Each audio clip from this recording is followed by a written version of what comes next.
Welcome to A Moment of Xen. Time to sit back and relax as model, actress, mentor, and supermom Xen Sams takes you on a sexy and wild ride, covering the latest in film, fashion, pop culture, cryptocurrency, fintech, cannabis, and entertainment from the millennial mom's perspective. Here's your host, Xen Sams. Welcome back, beautiful New York tri-state area and beyond. You're listening to A Moment of Xen right here on 710 WOR, the voice of New York, iHeartRadio. I'm your host, Xen Sams. Here's to another exciting episode. Welcome to episode 258. Let's dive right in. We're diving into 4 powerful conversations across finance, travel, aesthetics, and healing. Each one exploring how culture, innovation, and human experience are shaping the way we live. First, in the Heart of Influence series brought to you by DiamondLake and its subsidiaries, we explore the headliner from Wall Street to Web3, rewriting the rules of ownership in the age of digital assets. We're examining how the world of housing, capital markets, and cryptocurrency are beginning to converge as regulators signal openness to recognize digital assets in mortgage qualification and financial infrastructure. Joining us in this conversation is Barry Habib, founder and CEO of MBS Highway and newly appointed member of Board of Directors of Fannie Mae, along Brian J. Esposito, founder of Esposito Intellectual Enterprises. In the Lifestyle Edit, brought to you by Melia Hotels International, we explore all-inclusives reinvented, from resort containment to that cultural immersion. The conversation looks at the growing phenomenon of all-inclusive travel fatigue and how modern luxury travelers are seeking deeper cultural connection, wellness, and meaning from the destinations they visit.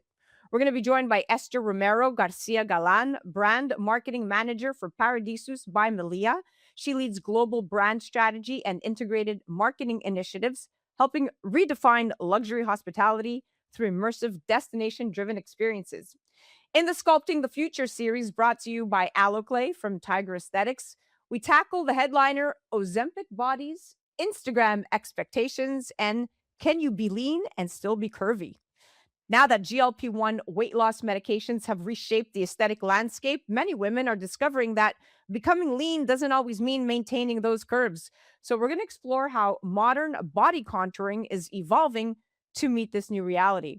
We're going to be having a conversation with Dr. Matthew Schulman. He's a board-certified plastic surgeon right here in New York City and an international recognized expert in breast and body contouring. And finally, in the Hydration with Heart series brought to you by Once Upon a Coconut, we're going to explore the science of a good witch, how ritual, cannabis, and body wisdom help us heal after trauma and illness. Stay tuned. Shelley's coming up next. The conversation is going to examine how trauma can reshape perception, what science tells us about rituals and the nervous system regulation, and how responsible medicinal cannabis use helps people manage symptoms like chronic pain, nausea, sleep disruption, and stress. Stay tuned. We'll be right back with Shelley Rogers, known as a good witch. You're listening to A Moment of Xen right here on 710 WOR, the voice of New York, iHeartRadio. We'll be right back after this. A Moment of Xen is brought to you by Tortora Promotions, specializing in white glove digital marketing, social media management, professional videography, and PR services. Based in New York City and partnering with hundreds of businesses nationwide, they deliver proven strategies that bring more customers through the door. If your old marketing methods aren't keeping up, Tortora Promotions can step in to help you stay ahead. Grow your brand and drive real results. Reach out today and follow them on Instagram at Tortora Promotions. Your business deserves it. Welcome back, New York tri-state area and beyond. You're listening to A Moment of Xen right here on 710 WOR, the voice of New York, iHeartRadio. I'm your host, Xen Sams.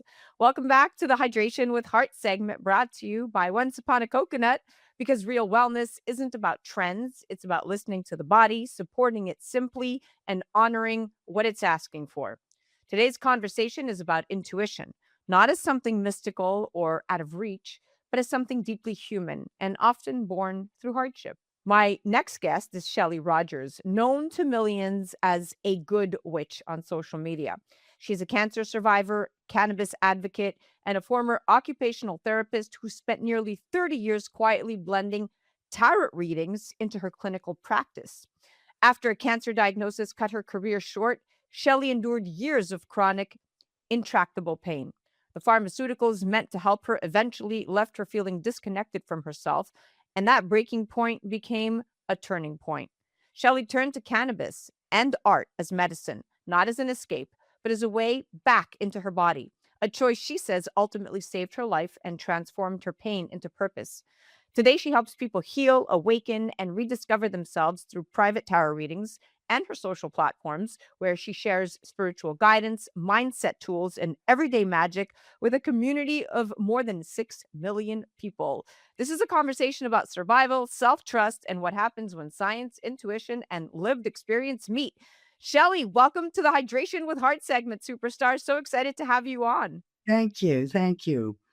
So, I'd like to talk about defining the trauma and more survival mode. So, a lot of people think trauma is one big event, right? But for many, it's years of living in hypervigilance, your nervous system stuck on high alert. So, without sharing anything you don't want to, can you name what that difficult chapter looked like for you in real life, like day to day, and how you knew you were living in survival mode? In trigeminal neuralgia first, I got chronic intractable pain in my face just from going. The muscles would cramp down on the nerves so I had to stop my practice. I couldn't return. And I had to deal with the pain for 5 years. It didn't go away through the treatment and everything. And I was taking all of the medications, the Neurontin, the OxyContin, the effects are just like the doctors told me to. And I went to the doctor and I said, I spend the whole day in bed. I want to be with my children. And he patted me on the head and said, take your medicine, little girl. Hmm. And I walked home, Googled how to get off of OxyContin, and it said gradually, and weed helps. There you go. So I found that when I was at home in bed, I was stuck in the pain in my body. When I smoked a little bit, I could get up and do things. And I found that the pain in my face went away when I sculpted figurative sculpturing. And this is one of the first sculptures I did. And when I pay attention to a sculpture and a model, I'm not paying attention to my body, and my pain gradually subsided. And I got off of OxyContin, I got off of Neurontin, I, I got off of Effexor. Right now, I'm on nothing, but Wow. I work out 3 times a week. That's my physical meditation. And I sculpt for 3 hours a week. And I do that so that I have that body regeneration time and that nervous system time that I go from an excited to relaxed Right. very easily. Now, I love this narrative. And, cannabis helped you in ways that big pharma couldn't, and also helped you become more in touch with yourself. In 2022, there was about 15.5% of US adults reported current cannabis use in CDC analysis. And many people use it for symptom relief, pain, stress, sleep, especially when other options haven't helped.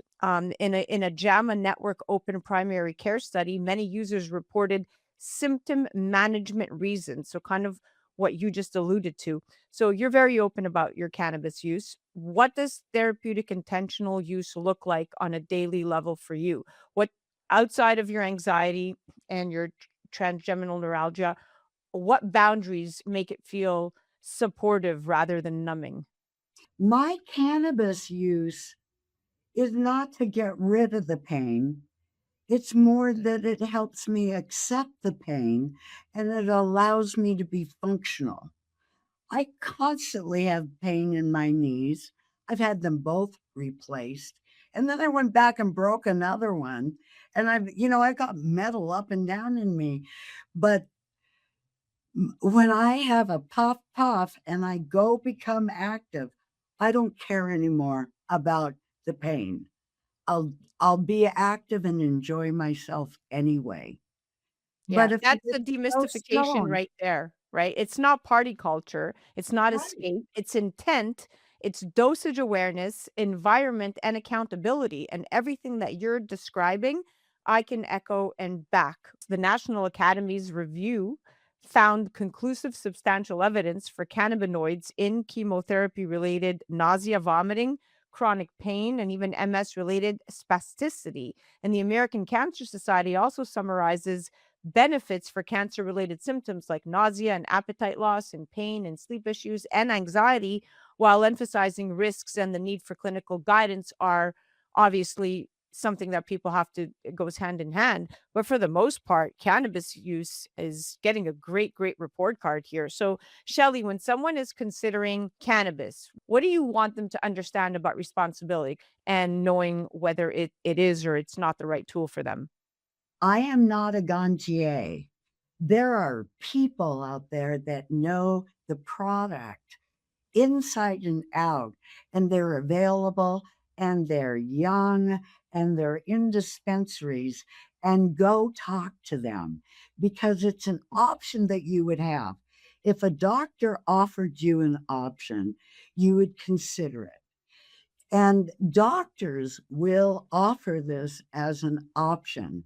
Consider it. I'm not, what is advocacy? You know, I do it, makes me feel great. If you want to be like me, do it too. But um, I love my life.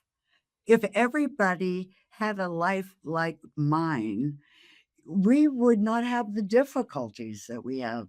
If we were all here with a family and friendship and meaningful work and faith, we would all be able to live a life of peace and fulfillment.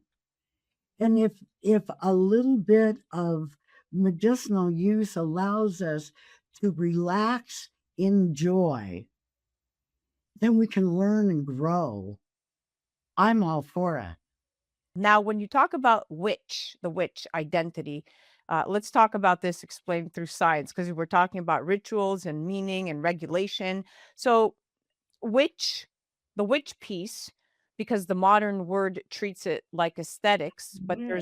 there's real psychology underneath it. Research shows that rituals can reduce anxiety and send and really help people feel a sense of control even when the ritual is quite simple. So when you call yourself a good witch, what does that mean in practical terms? What are the rituals or practices you use to bring people back to calm and clarity? To bring other people back to calm and clarity, there is a concept in therapy called the therapeutic use of self. And if you want to teach somebody how to self regulate, you have to demonstrate self regulation. If you want them to open up in conversation, a therapist sets open, and working with patients, I would model the behavior that I wanted them to learn. I learned biofeedback relaxation training at age 30. I was doing it with patients.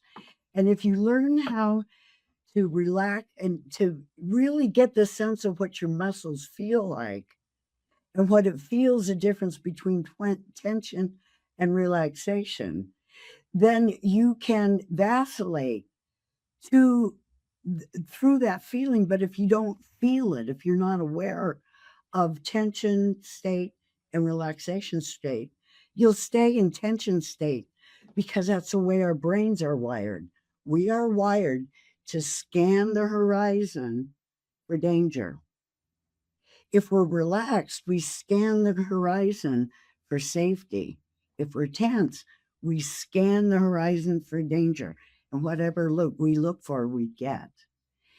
So, by staying relaxed to get my patients relaxed, I learned how my body is that reactive. Like one of the things, if you want to fall asleep, you have to act as if you're already asleep. And once you know that, you know everything.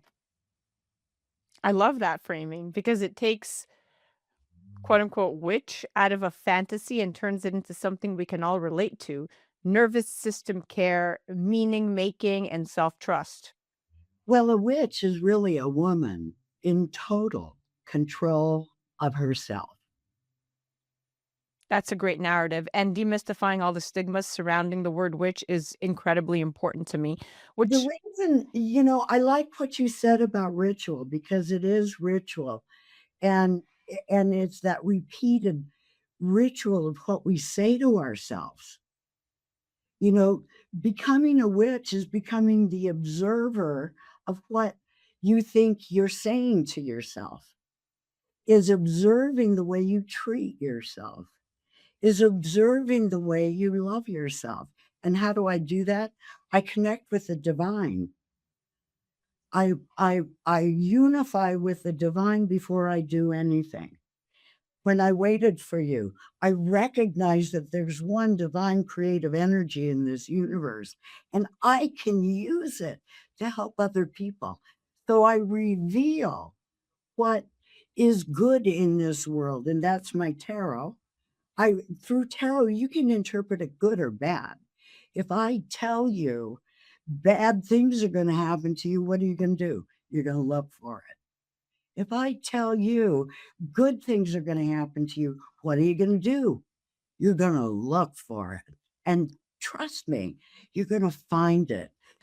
and that kind of experience changes how you listen to the body, right? So how did your experience change your relationship with your body? And what are the prevention or maybe early detection reminders you want women to actually take seriously? I've always been physically empowered. I'm a therapist. I've worked in the medical model. My body doesn't scare me. It's like a science project. I call it my spaceship. You know, I tore my anterior cruciate at age 30, and they said you'll never be able to ride dirt bikes again, but we can put a brace on it and you can ski down the hill for the rest of your life. And I loved it, but I had to exercise to keep my legs strong so it wouldn't dislocate. So I have a habit of being in my body 3 times a week. It empowers me. It, it's like a science project. I can change a little bit, like I wake up and I drink something. And depending on, I learned if I drink lemon juice and apple cider vinegar, my weight goes down because I'm old, my metabolism is slow. It's a science project, and I love doing science with it. If I don't exercise, I get stiff. If I move and get my spine moving, I vibrate at a higher level, and I crave that. I love my body meditation. I love movement meditation. I do yoga on roller skates, and it's knowing how your body moves. Most people don't understand this. They're living in core coma. They have no idea. And it's really important to get your spine moving because our nervous system is healthy through movement. And that's such a powerful reset. And it pairs perfectly with Hydration with Heart, the segment, because so many people forget that regulation starts with the basics. Something as basic as going out and just walking for 20 minutes a day and swinging those arms in motion, just like Shelley said, and doing that consistently without fail, including good hydration, sleep, and of course, breath work. That plays into the bigger picture. So thanks Balance. for mapping that out. The other thing is the the breath is the way we can use our brain to overcome our animal reflexes. You can by we respond physically to emotionally provoking situations. That's how we stay stuck. And by balancing the breath, it takes you out of that hamster wheel and allowing you to use your mind to overcome your automatic responses. To be able to be aware of that, you have to be hydrated.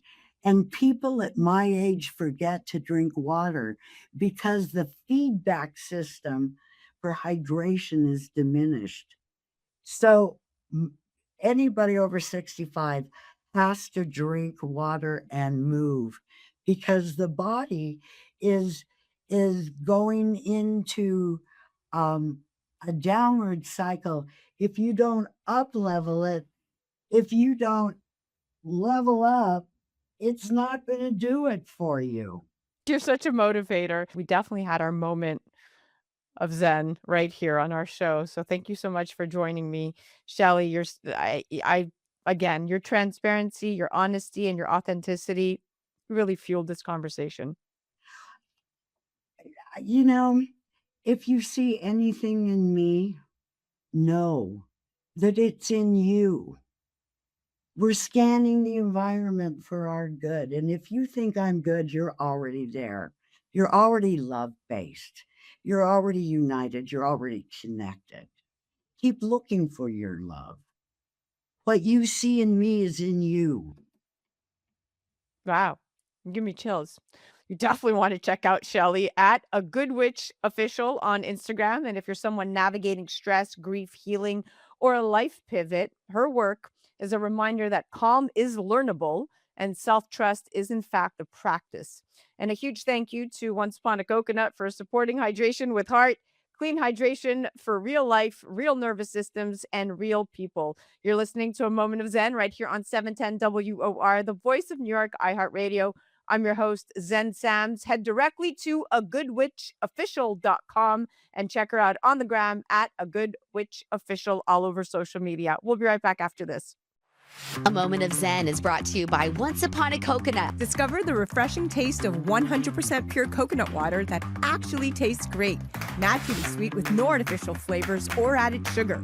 It's packed with electrolytes to keep you hydrated throughout your day. And with 10% of profits going to charity, every sip makes a difference. Pure taste, pure goodness. Experience nature's Gatorade. Visit Once Upon a Coconut or naturesgatorade.com. Welcome back, beautiful New York tri-state area and beyond. You're listening to A Moment of Zen right here on 710 WOR, the voice of New York, iHeartRadio. I'm your host, Zen Sams. Welcome back to the Heart of Influence segment brought to you by DiamondLake and its subsidiaries, where leadership meets infrastructure. Today, we're not speculating. We're examining structural change. Fannie Mae and Freddie Mac back approximately $7 trillion in U.S. residential mortgage obligations, and that's according to the Federal Housing Finance Agency data. Together, they support roughly 50% of all U.S. mortgages. And in 2025, the FHFA directed both institutions to prepare to consider cryptocurrency as an asset in mortgage risk assessments. That's not fringe adoption. That's institutional integration. Meanwhile, the U.S. digital asset market has fluctuated between 1 and 3 trillion in total market cap over the past several years. And according to Pew Research, you got 20% of U.S. adults reporting having invested in, traded, or used cryptocurrency. And among adults under 30, this is where it gets interesting, adoption rates are materially higher. Now, housing remains the largest source of household wealth in America, and it represents roughly 48 trillion in residential real estate value, according to the Federal Reserve data, right? Now, when housing and crypto intersect, we're not talking about trend cycles. We're talking about ownership models. Now, joining me is Barry Habib, founder and CEO of MBS Highway, multi-time Crystal Ball Award winner for the most accurate housing market forecasts, and newly appointed member of the board of directors of Fannie Mae. And my returning co-contributor, Brian J. Esposito, founder of Esposito Intellectual Enterprises and architect of DiamondLake's multi-industry ecosystem, advancing aligned capital models and tokenization frameworks across global markets. Welcome to the show, gentlemen. It's good to be here. It's great to be here, Zen. Thanks for having us. So excited. Barry, welcome to the show. I'm going to start with you. So let's chat from the institutional framing perspective, right? The FHFA directive asking Fannie Mae and Freddie Mac to prepare to recognize cryptocurrency as an asset marks a potential policy evolution inside institutions that really collectively influence trillions in mortgage liquidity, right? And historically, underwriting frameworks have required liquidation of volatile assets before qualification. So from your vantage point, is this shift about modernizing asset recognition, or is it about preventing the housing finance system from becoming disconnected from how wealth is actually accumulated today? Well, it's such a good question. And, we don't know exactly what the basis of why this is, being considered now, but we can only assume that, as digital currency becomes more and more and more in vogue and people begin to use it more, it's just a matter of time with the passage of the Genius Act to know that, stable coin is one area where you're going to start to see that backed by treasuries and seeing more acceptance of this. Eventually, could it fall into the housing market? Of course, that's just the natural progression. But as we all know, certain digital currencies are highly volatile, so it makes it difficult to value them. Just like if you had an account with your stockbroker and you said, "I want a margin against it." Well, there's certain stocks that are not marginable because of the level of volatility that are there. Right. Digital assets and cryptocurrencies, I think, as potentially over time they become have a less extraordinary volatility likeness to them, I think that might be more acceptable to try and evaluate how you can utilize this as a way to use for down payment without having to liquidate it, or towards your assets without having to liquidate it. I think that's a logical thought process going forward. But in addition to that, could you use digital assets potentially with transactions of real estate? And while some of that's happening already, I think over time, those digital assets to be used to purchase real estate are going to be something that you will see more and more of. That's a lot of food for thought. And it's interesting because if nearly 1 in 5 American adults has engaged with crypto and younger demographics hold even greater exposure, then ignoring digital assets isn't prudence, right? It's distortion. And when institutions backing half the US mortgage market begin adaptation, that really signals that structural acknowledgement. They're not just experimenting, right? Well, it's always good to see that is being acknowledged and being thought of, because as you move forward, the future is not just demographically, but logically, that digital assets will need to play a bigger role, especially with the way that you have, to some extent, a lot more security in these with things, like the blockchain ledger, because that's a more secure way to look at safety. And we know that there's so much worry about safety, and there's so much worry about things that can go wrong from fraud, and we know that does happen. So the more secure you can make a transaction and the easier that you can make a transaction occur, certainly that needs to be contemplated. And it's a good thing that it's being at least looked at, right? It's one step at a time, but we are headed in the right direction. Yes. Now, Brian, BlackRock's approval of spot Bitcoin ETFs back in 2024 marked one of the clearest institutional signals. It really signaled that digital assets are entering what we call regulated frameworks, right?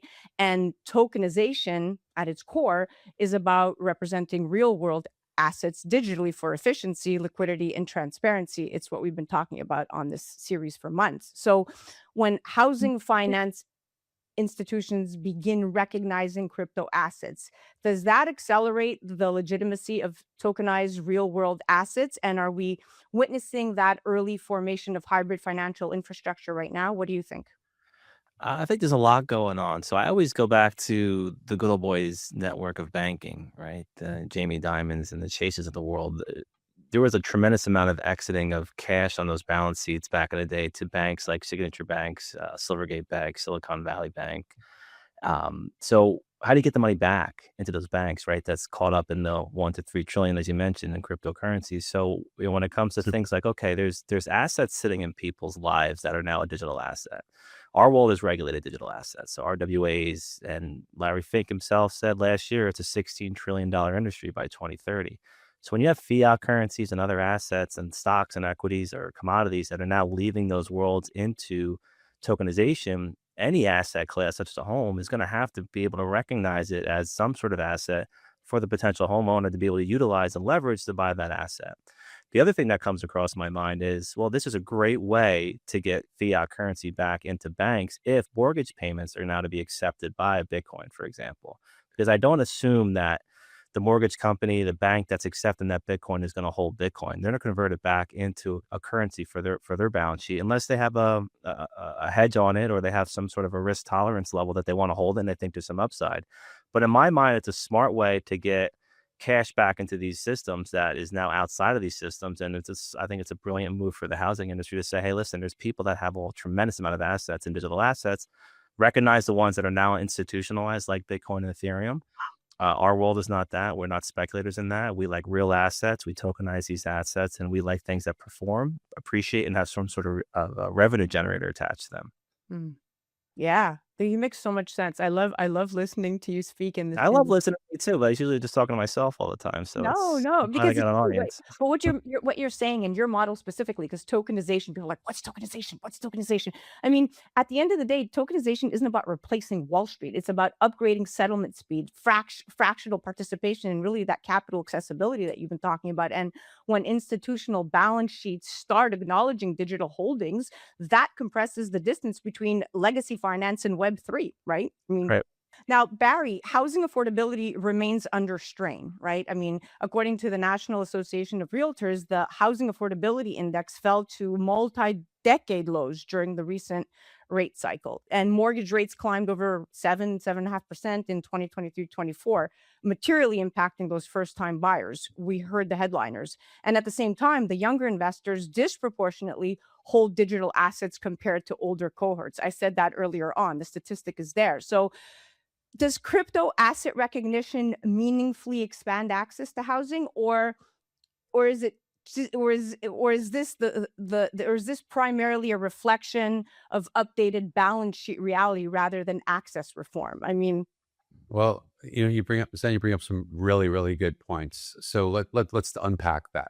So first of all, when it comes to individuals that are struggling with affordability, that's where you started off, but that's something that's real. However, when you look at what the main two aspects of affordability are, yes, price is one of them, but the main two that will resolve affordability more rapidly, well, one is interest rates. If interest rates come down, and we've seen some of that, now we've had a little turbulence here because oil prices have shot up because of the Iranian conflict that we're in. And as a result, interest rates that were resuming a really good downtrend and that was spiking activity, we've seen that kind of take a little bit of a pause here. If we look back on some of the previous conflicts, Soleimani, the terrible Hamas attacks, and then Operation Midnight Hammer, those situations saw a very similar pattern. Oil prices rose, interest rates rose, but then shortly thereafter, within a couple of weeks, oil prices came down and interest rates came down, resuming their downtrend. If the same thing happens here, some of that affordability alleviates itself, and that very well could happen. That will help. The other is incomes. And over time, as incomes rise, if inflation stays at modest levels and you have incomes above the rate of inflation, affordability improves. Think of it as that does take some time. We had a long period of time where you had inflation well above what people were earning increases. So you had 9% inflation rise, 3% income increases. That puts your affordability for everything at a negative, right? So it makes everything more expensive. And of course, home prices rising and interest rates rising, that exacerbated the issue.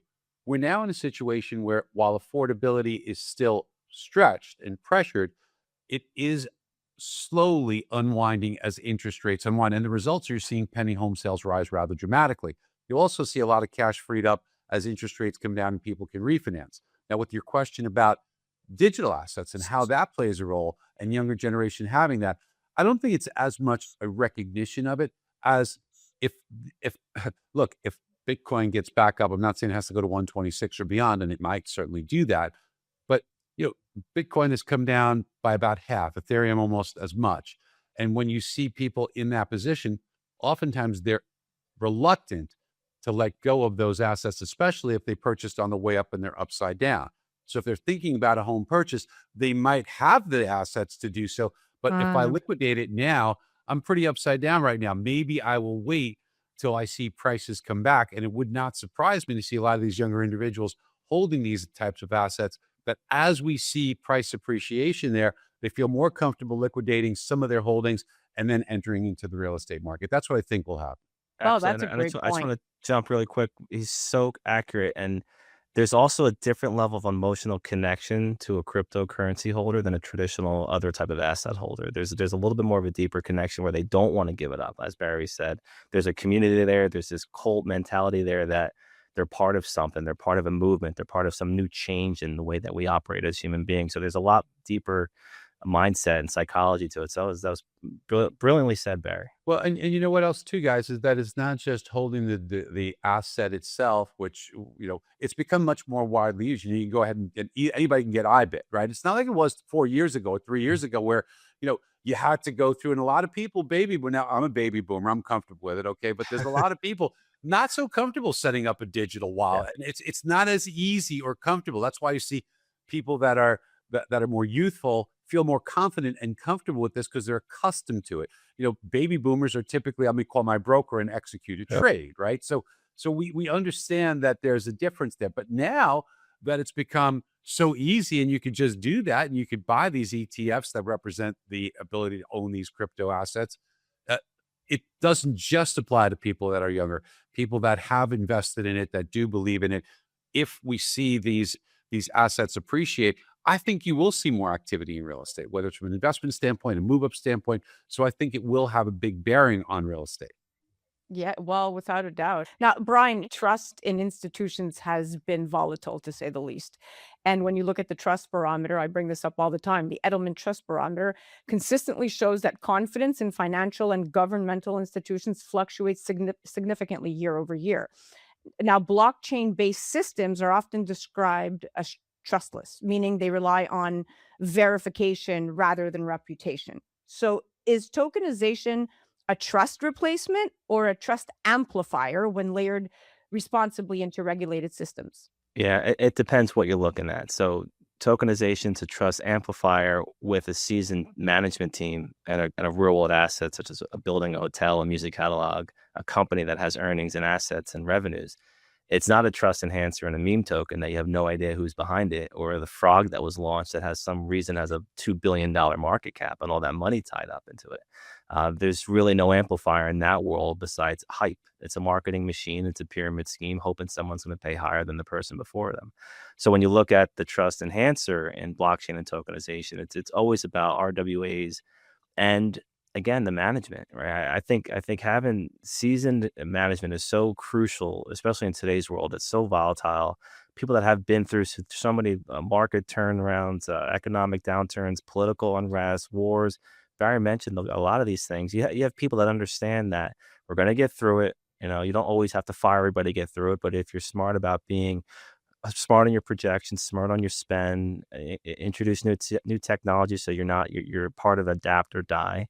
And again, having a digital currency strategy like we have at DiamondLake into your business model is no different than somebody 20 years, 30 years ago saying you better take credit cards, right? Or then you better put PayPal or Venmo into your business model or Stripe. So it's just the evolution of financial transactions. And if you don't think like that, then you're missing out on people that only use those mechanisms for transacting for products or services or IP. And that's why it's really important for older management. Now that I'm getting there too, you gotta listen to what's going on in younger markets. You have to have you gotta be out in the street. You gotta see what's going on. You gotta feel it, and you have to know how to bring it on. And if you yourself don't know how to bring it on, you gotta be smart enough to hire people to help you do that. Well said. And in fact, when you think about, the transparency you're talking about in this process, programmable transparency doesn't eliminate institutions, right? It's actually strengthening them. And if digital rails reduce opacity while the regulatory oversight still, like you said, remains intact, that actually represents evolution, not disruption. So, Barry, the Federal Reserve, and this is, I'm just mindful of the time here, we're almost at the end of our date, my friends, but the Federal Reserve reports that real estate remains the largest component of household net worth in the United States, and digital assets are newer, more volatile, and still evolving in the regulatory clarity, right? So, as someone who has accurately forecasted housing cycles, not just once, twice, but repeatedly, how should leaders think about digital assets within broader macroeconomic cycles? I mean, particularly inflation, liquidity tightening, and rate policy. Well, it's a great question. So you're 100% right. First of all, to be specific, 2/3 of all net worth in the United States come from real estate home equity. Two-thirds of all net worth, and the net worth of a homeowner is, get this, it's 44 times that of a renter. So real estate has been an amazing asset. It has been up 79 out of the last 84 years. You had positive price gains, and then because of leverage, even if your home value goes up 3 or 4%, depending on the amount that you have down and the leverage that you can create, you get multiples of that, many multiples oftentimes. For a first-time home buyer, it might be 10 times that if they're putting 10% down. Then you can say, okay, well, you have a mortgage payment, but the alternative, you have a similar rent payment. These are why real estate has performed so well, why it is such an important cog. But now you talk about digital assets and younger people using digital assets. The volatility is something that's always a concern, but it is the growing acceptance of it, and it is the eventual limitation of it because of the halvings and because of the fact that it is a finite asset. It's kind of, you look at it's like real estate. Real estate to some degree is finite. There's only so much that gold, which is doing so well, it is to some degree. Of course, it's finite, right? There's only so much of it out there, and the fact that something like Bitcoin has a finite attribute to it, over time, these prices will continue to go up, up, up. And if you look at historically, what it's done is it has been very volatile, but through each halving period, you do have periods of large acceleration, cut back, but then it moves up again. And while we don't have hundreds of years of time on this, you can see that there is a pattern evolving. So for younger people, it's really critical that this is, and not just younger people, for everyone, I think it should be a percentage of your portfolio. And I've always advocated and said, look, precious metals, especially gold, needs to be part of your portfolio. And while it was kind of dormant for a while, as you can see, this is why you have it, right? This is because it is periods like you've seen in the last year that you get handsomely rewarded for that. And it's the same with digital currency. A percentage that you're comfortable with within your portfolio should have these cryptocurrency digital assets that you can benefit from. And at the end, all what you're saying, this macro literacy, that's what's going to reduce the emotional volatility that we're talking about. And when these new asset classes intersect with the traditional housing market, I really think that clarity is really the stability, right? Like when it's clear, when it's very Completely agree. Zen, you nailed it. I mean, you really encapsulated everything that we should have been saying the whole time perfectly, because that is exactly right. Is as it becomes more accepted and adopted into the mainstream of what is going on in the fabric of what we do, that in and of itself has to reduce the wild volatility. There'll be some aspect of price, right. but the wild volatility calms down, certainly. Without a doubt. Brian, when we talk about the global tokenization market, I mean, depending on projection models, it's estimated by major consulting firms to potentially reach trillions in tokenized real world assets over the coming decades. So you're right on the money. Real estate has historically been illiquid and capital intensive, right? So where do you see the most responsible near-term opportunity for tokenization in real estate or enterprise? And what structural safeguards do you think have to exist to avoid repeating those past financial excesses? Yeah, I know this segment's about residential, but we see the tremendous opportunity in commercial real estate. And depending on your listeners' level of education in that space, there's usually a GP that owns the majority of that commercial piece of real estate or that hotel, and then they go to LPs and raise the money to either acquire the building, do some sort of renovations on the building, whatever needs to be done. So we know firsthand there's a tremendous amount of trapped LPs in these properties around the country. And I think there's nearly 7 trillion of commercial paper that's maturing relatively soon. It's a problem nobody's really talking about. So where we see the potential opportunity is how do you get those people out of those assets without the asset being underwater or needing to go back to the bank? And the bank does not want these on their balance sheet at all. So with our model and our strategy, we want the opportunity to go to hundreds of millions of people around the world to be able to throw money, whether it's $1, $5, $1,000, $100,000 into a building in Times Square or a beautiful hotel in Nashville or some beautiful piece of property in Los Angeles.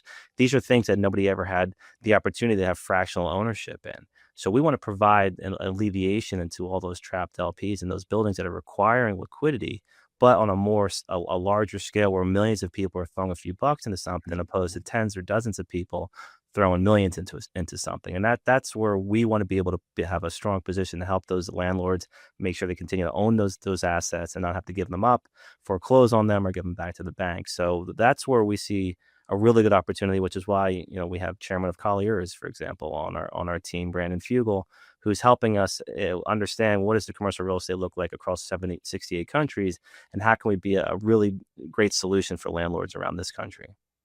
It's truly power to the people. I love this decentralized model, but with regulatory guardrails.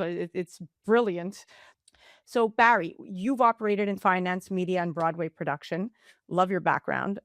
You've seen markets, culture, and capital cycles. You've seen it all.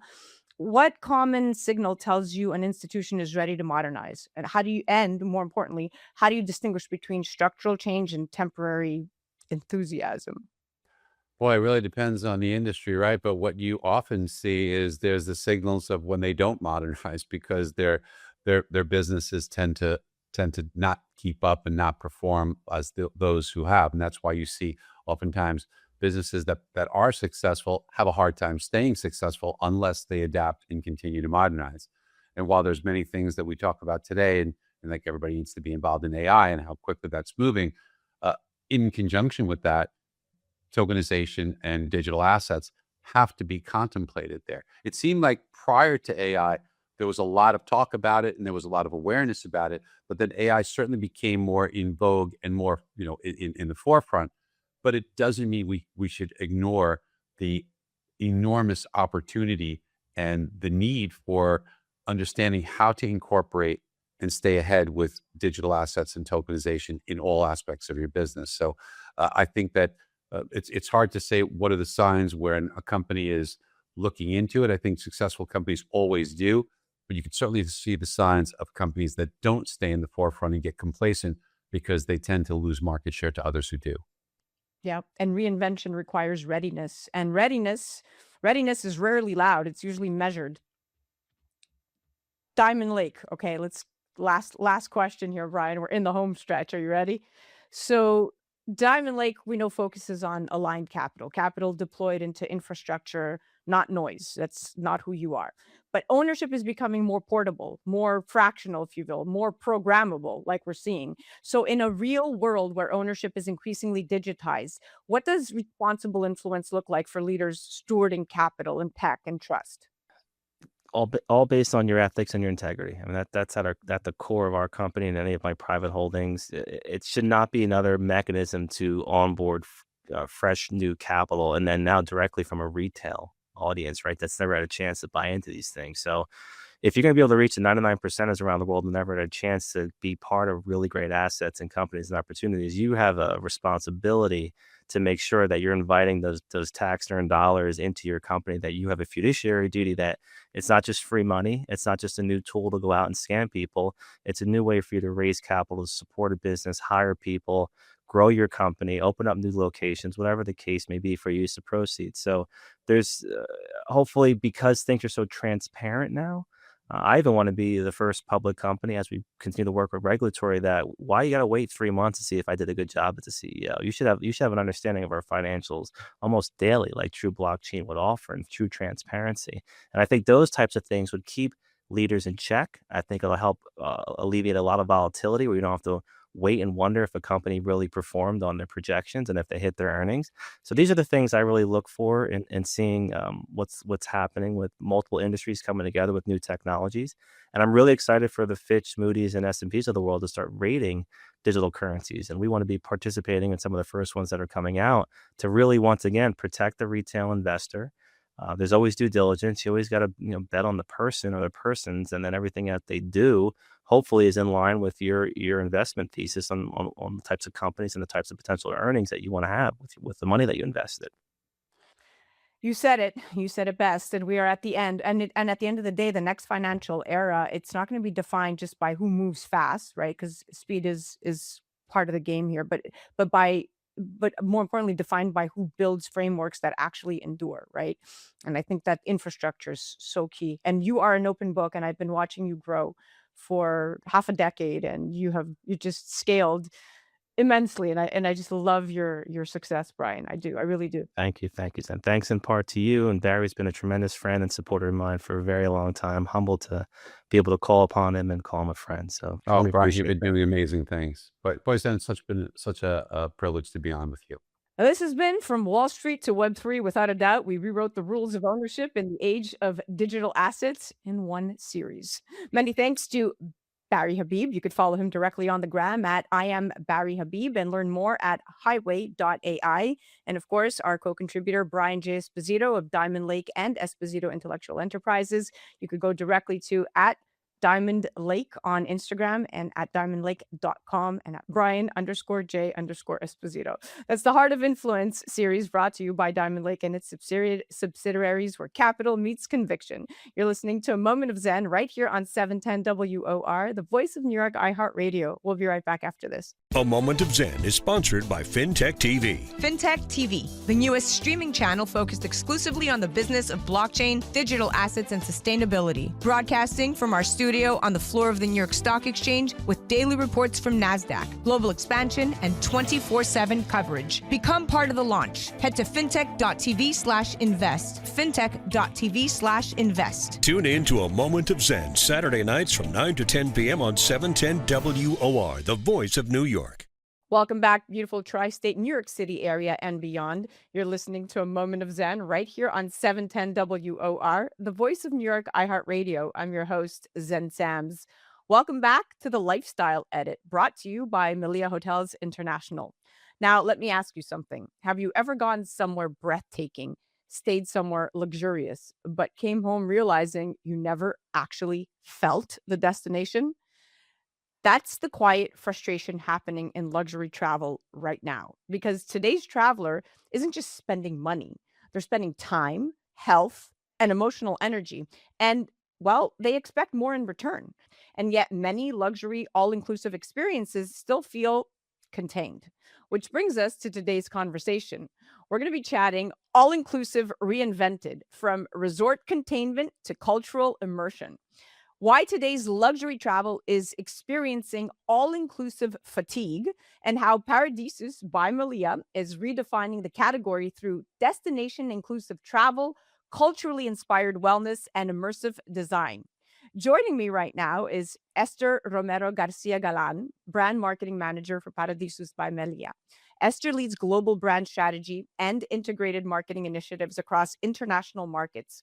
With a background spanning luxury hotels and cruise brands, she specializes in culturally relevant storytelling, turning brand identity into measurable global impact. Everything we cover here. Welcome to the show, superstar. Yeah, thank you. Thank you for having me. So I'm going to chat the all-inclusive fatigue factor. I definitely am feeling it, and I know a lot of listeners and viewers are. So let's address the elephant in the room. The modern luxury traveler is very sophisticated. We've done the beach, we've done the buffet, we've done the wristband, right? And according to reporting from Skift, experiential travel is one of the fastest growing segments globally because travelers want immersion, not insulation. So here's my question, Esther. Many luxury travels feel traditional all-inclusive resorts can feel insulated, if you will, from the destination. So what's specifically needed to evolve in the category, and what is Paradisus doing differently? Luxury travelers are looking for authenticity, personalization, and cultural depth, not only convenience. So what we needed to do is to evolve and to create a concept that they could resonate with them and could offer them the needs that they are looking for. For example, at Paradisus, we developed Destination Inclusive quite a few years ago, which is a program that integrates both on-site and off-site experiences designed with the destination, not just located in the place, but truly integrated in the culture where we operate. Ultimately, luxury today is, for us, is not so much about how much is included, but how meaningful what it's included feels to the traveler. That's 100% right, Esther. That's a very critical shift, what you just said, because all-inclusive shouldn't mean all-contained. And luxury today isn't about removing friction. It's about adding that meaning that you're talking about. Yeah, adding value. Yeah. Yes. So let's talk about destination inclusive. That's the tagline, as the structural solution, because we now have a solution. So one of the most powerful evolutions you've introduced is destination inclusive, which moves beyond the idea of a self-contained resort. And when you look at the research, the one from McKinsey and Company, they show over 70% of affluent travelers prioritize authentic experiences over material upgrades. So if that's true, immersion isn't an add-on, it's the product. Yeah. So how does destination inclusive transform the guest journey from a stay at a resort to a true connection with the culture and heritage of a place? Yeah, totally. For us, Destination Inclusive is a program within your experience. But what we like to say is that Paradisus is designed by the destination. This means that single thing that you experiment since the moment you book to the moment you leave the hotel is connected to the destination. From the greetings email that you will receive before you arrive to the hotel, to the moment you arrive, to the architecture of the places, the design of the rooms, the decor, the books we have on the libraries, the entertainment, everything is connected to the destination. We always have at least one restaurant that is completely locally sourced. We work with local chefs. All of these on top of the destination inclusive offering. The destination inclusive program, as I said, it includes activities inside and offside of the hotel. This might mean an artisanal workshop inside the hotel, or a wine tasting of locally sourced wines within the hotel, or maybe it will mean an exclusive excursion to get to know a typical place of the destination. For example, in our Paradisus La Perla, our guests can enjoy a beautiful visit to a private cenote, a really traditional one, and you get to meet a traditional shaman and get to know a little bit more about the traditions of the old centuries Mayans before enjoying the nature of the cenote. What I mean about this is that authenticity is the main goal for us, that our clients get to know truly the destination and get to know the true essence of the place that they are visiting. And yeah, our goal is to create experiences that guests wouldn't be able to create themselves by their own. Yeah, that's priceless. So when we talk about collecting the destination across markets, let's Yeah. talk about that, because Paradisus operates across the Caribbean, Spain, and beyond. And that requires precision, because authentic cannot feel scripted, if you will. So how do you maintain brand consistency globally, but still ensuring that each property really feels deeply rooted in what we're talking about in its local environment? Yeah, for us, it's actually very easy, because we believe that the way of maintaining brand consistency is to lead with our values. Our values and our principles are the same wherever we operate. We are an elevated, all-inclusive experience where the health as personalized service is a must.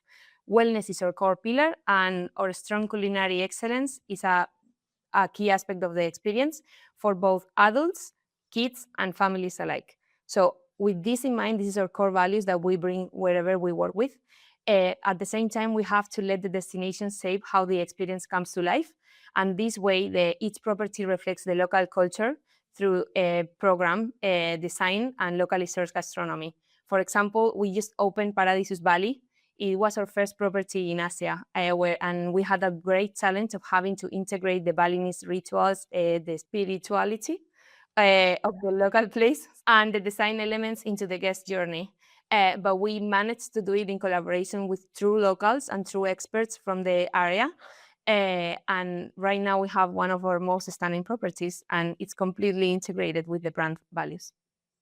And that's brand maturity right there. Standards that travel, but experiences that don't feel copy and paste, because you have to really be careful in that, scale model, but do it authentically to each property, which I love that is at the forefront of all the architecture. It's incredibly difficult to execute well, but Melia does a great job. Now let's talk about wellness.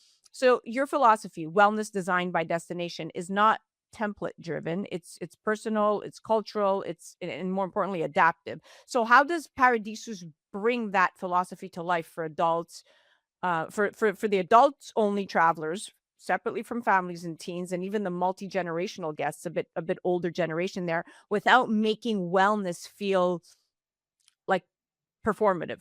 Yeah, I think the key here is to understand what our guests need. And what the core of what we believe is that wellness is deeply personal and looks different for everyone. Like, for example, so for some people, like I can imagine, like a mom, wellness might be rest and quiet time to recover after a stressful year. But for others, it might be learning something new or connecting with nature or learning a new hobby. Or for children, wellness is as basic as joy and play and having freedom. When you understand what wellness can be different things for different people, is as easy as knowing that within we have it easier because the all-inclusive model allow us to offer everything possibly that we could imagine. Everything that when you come to the hotel, everything is included. So it's much easier to worry about what you need without the logistical stress. Because everything is within reach and everything is adapted to every single member of the family. And that way guests can focus on what truly fulfills them without the other worries. They just have to worry about themselves. What you're saying is powerful because wellness, like you said, it's not universal anymore, right? It's personalized to each one, and it has to be contextual and Yeah. emotional and reflective of how someone actually lives, and that's what builds loyalty. So let's chat the Paradisus Cancun. Paradisus Cancun, one of the most iconic properties in the region, just underwent a comprehensive renovation, reportedly exceeding $50 million, reopening this April 2026 in one of the most competitive luxury markets in the world. I mean, that kind of capital commitment signals something. So, Esther, what does that level of investment at Paradisus Cancun represent strategically, and how does the renovated property embody the shift from resort containment to what we've been talking about, cultural immersion? Yeah, I think it's key to know that, as you said, Paradisus Cancun is one of our most iconic properties and is one of the most iconic hotels in the Cancun area. And I don't know if you know this, but it originally opened in 1987. So it's been open for quite a while. And this means that it's been the source of many, many stories, many, many guests, and it's really loved, not only by the guests, but by Meliá Hotels International. For us, it's a love project. So it's not only a strategic statement about the future of luxury, but is a proof of a long-term commitment to the brand and to the concept of destination inclusive. We are improving the product we already have. And this transformation has included fully renovated suites. And this means that we have integrated better the culture of Mexico. For example, the entire building, which is the basis of the project, it's created in the form of pyramids, like the ancient Mayan ones. There are 5 buildings, each one with a different pyramid, and each pyramid represents one of the gods of the ancient Mayans. Oh, wow. Yeah, it's really beautiful. And when you are in the hotel and That's a lot of history. yeah, and you get the tour by the local people that we have there. We call them destination concierges, and they are the people who walk you through the entire journey of how we connect better with the destination through destination inclusive. And it's a really beautiful story. But in the middle of the building, we have a huge garden that represents a traditional cenote. And it's like an amazing first impression for the clients to get in and see. But going beyond what the product can tell you, because the investment has been specifically for the renovation of the building, but more so, we have renovated the concept. We have 4 new elevated culinary concepts. We bring on a whole new entertainment program and a stronger integration of destination inclusive. But we also have the Reserve, which is our adults-only oasis in every hotel we have. And on top of that, which already existed, we have brought on Family Concierge, which is one of our most loved programs. Is exclusive service for families only that includes personalized services, exclusive spaces, and dedicated experiences only for families. So then they now will have their own building where the kids can run free, the parents can be rest easy knowing that everyone within that building is in the same boat as them. and it will offer even more experiences to connect with the destination. And the guests, they deserve evolution. That's how you solve all-inclusive fatigue, not with more volume, but with sharper vision. And I think you guys are doing a fantastic job. Thank you. And with that said, we are out of time, my dear friend. Thank you so much for coming on. This was such a transparent, fun, productive conversation. I think we mapped out a lot of nuances that we have found solutions for, and the average listener and viewer right now is definitely going to head to melia.com to check out all the amazing properties and locations around the world. Yeah, thank you so much for having me, and thank you for giving us an opportunity to explain Paradisus Vision. You could check out Melia directly on the gram at melia.hotels.international. You could check out all the Paradisus brands as well at Paradisus Cancun, at Paradisus Bali. And to learn more, you could go to at Paradisus by Melia or simply on their website, melia.com. And of course, you're listening to A Moment of Zen right here on 710 WOR, the voice of New York, iHeartRadio. Until next time, travel with intention, collect the destination, and don't just return home rested, return home changed. We'll be right back after this. A Moment of Zen is brought to you by Melia Hotels International. From Mallorca to the world, our story began over 6 decades ago and continues across some of the most sought-after destinations on Earth. From luxury hotels that blend Mediterranean character with European prestige to destination-designed all-inclusive resorts celebrating local culture through immersive experiences, this is what we offer our guests. This is who we are. We are Melia. Discover more at melia.com. Welcome back, beautiful New York tri-state area and beyond. You're listening to A Moment of Zen right here on 710 WOR, the voice of New York, iHeartRadio. I'm your host, Zen Sams. Welcome back to Sculpting the Future series, brought to you by Aluclay and Tiger Aesthetics, redefining what's possible in modern body contouring. GLP-1 medications have surged nationwide, with prescription use increasing dramatically over the last several years. At the same time, national plastic surgery data shows rising demand for post-weight loss contouring procedures. But women are quietly noticing something. They love being lean. They love feeling lighter, but they don't love feeling deflated. Breasts lose fullness, hips flatten, contour softens, and for ultra lean or GLP-1 patients, there often isn't enough donor fat available for traditional fat grafting.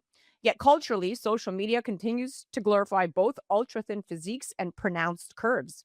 That's the paradox, and that's the marketplace gap. Today, we're unpacking how body contouring is evolving and how Aluclay, a structural adipose matrix developed by Tiger Aesthetics designed to provide volume where fat is limited, is expanding options for women who previously had very few. Joining me today is one of the country's most recognized experts in breast and body contouring. Dr. Matthew Schulman is a board-certified plastic surgeon right here in New York City. He trained at Jefferson Medical College and completed both general surgery and plastic surgery at Mount Sinai Hospital. He's dedicated his career to breast and body contouring and is widely regarded as a leader in mommy makeovers, tummy tucks, cosmetic breast surgery, liposuction, and Brazilian butt lifts. He's authored numerous academic papers and textbook chapters, is a frequent national speaker, has been named a Castle Connolly top plastic surgeon every year since 2010, and was one of the first plastic surgeons to fully embrace social media, now reaching over 1 million followers worldwide. Dr. Schulman, welcome to the show, superstar. Thank you. It's great to be here. I'm going to dive right in. So for women who've lost weight rather quickly, whether through GLP-1 medications or intense fitness regimens, many are noticing changes they just didn't anticipate. The rapid fat loss doesn't just reduce size, it alters volume distribution and tissue support, particularly in the breasts, hips, and glutes. And those are the main areas we focus on as women. So from a structural standpoint, what physical changes are you seeing in these ultra lean patients? Well, weight loss is interesting because as people know, when you gain weight, you don't know where it's going to go. And when you lose weight, you don't know where it's going to come from. And it doesn't always come from the area you gained it. So what's happening with patients that are losing a lot of weight is they're just losing fat over parts of their body that they wouldn't want to lose it. So we're seeing fat loss in the butt, the hips, the breasts, and they can't control it. And oftentimes with these new medications, the weight loss is so successful, sometimes there's not even an off switch. So they lose more weight than they want to lose. And because it happens so quickly, then the skin gets a little bit loose. So rapid weight loss obviously causes loss of the fat cells and shrinking, but it also causes skin laxity. And that's the biggest problem, is because those two things together make body contouring after weight loss really difficult for a surgeon. Yeah, that's such an important clarification, Dr. Schulman, what you just said, because weight loss success doesn't always equal contour satisfaction. And that's the problem. Correct. It would be very easy if you can just lose weight and say, I want it to come from my thighs, or I want it to come from my belly. But the body doesn't listen that way, and it doesn't always work out. Agreed. And we're hearing more women say, I love being lean, but I don't love losing my curves. I mean, they don't want to regain weight. They just want proportion restored. So are you seeing this aesthetic disconnect more frequently in your consultations these days? Yes, I mean, weight loss has always been a thing. And we went through this phase in the early 2000s when there was a lot of bariatric surgery. So gastric bypass, gastric sleeves, surgical induced weight loss. That kind of died off a little bit. Now we're seeing it pick up again because of all the medications.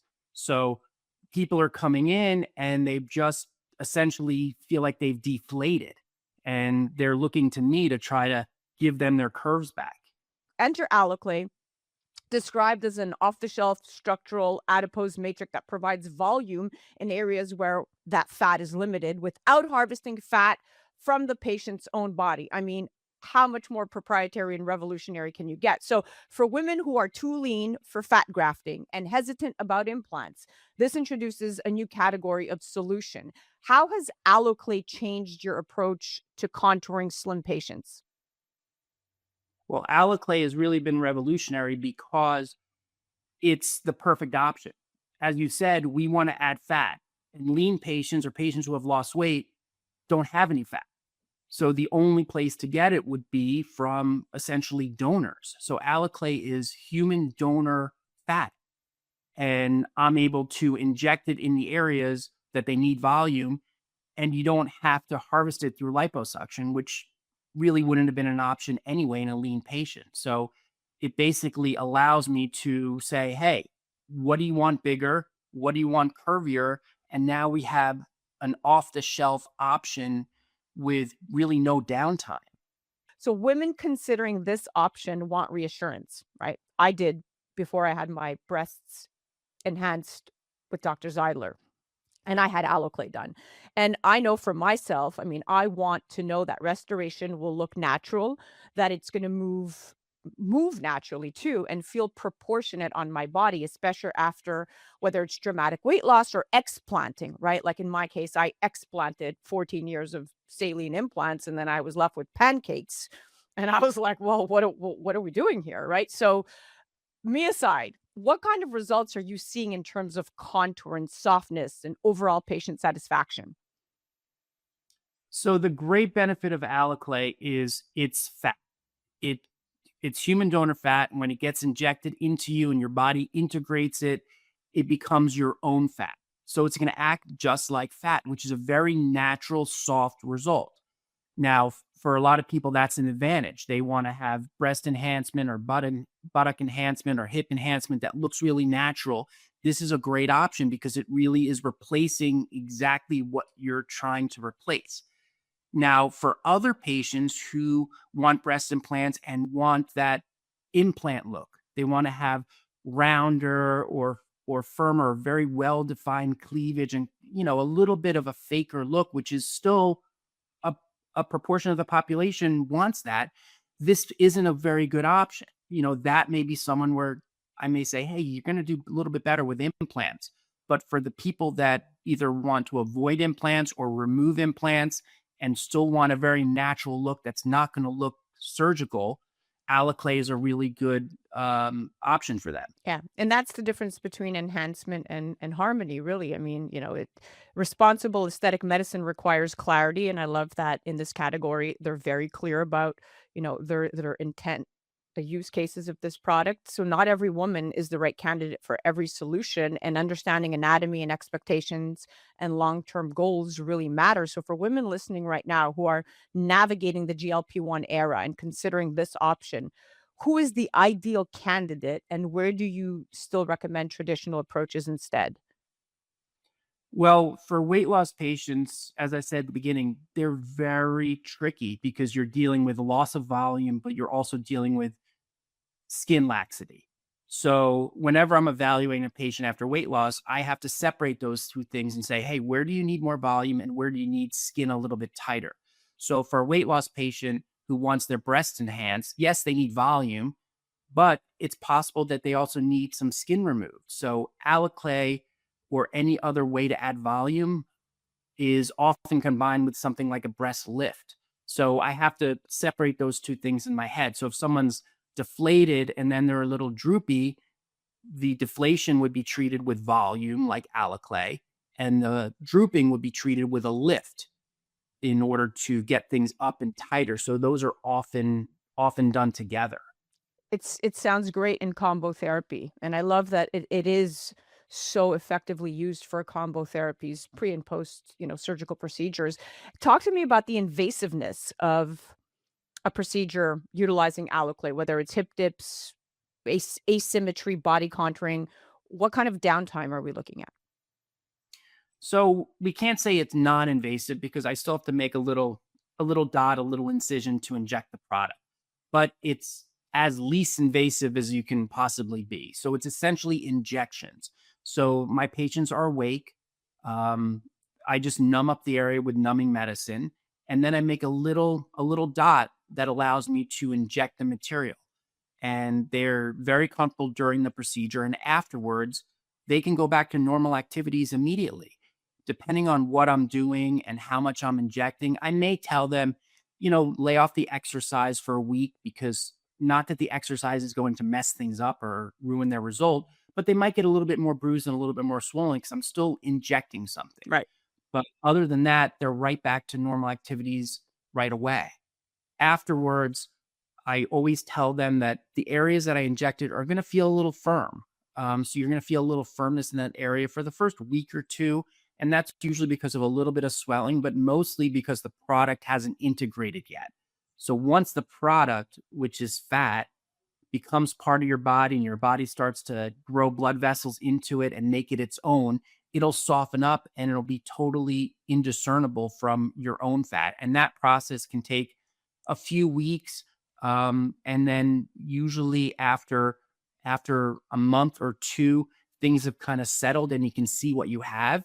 And what's great about alliclay is it's an easy process. So at that point afterwards, if the person says, hey, it looks great, but I just want a little bit more or a little bit more in this one spot, we can just inject more. And we don't have to subject them to going through liposuction for me to get that fat to inject. So it's an easy thing to kind of add to if you need to. I like the layering option. That gives a lot of autonomy to women who want to evaluate and really kind of, give themselves the nice roadmap and work hand in hand with the surgeon without it having to be done all at once, all or nothing.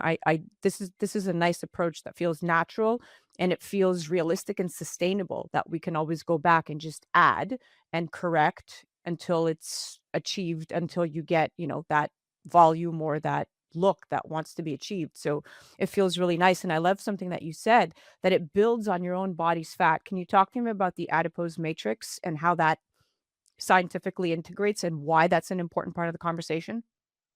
Sure. So the alliclay product is fat cells and all the matrix and fibers and connective tissue that's around it. So if I were to take fat out of you through liposuction and I look at that fat, they're just little droplets of individual fat cells. So if I were to squirt that on a table, that would just run away, almost like applesauce.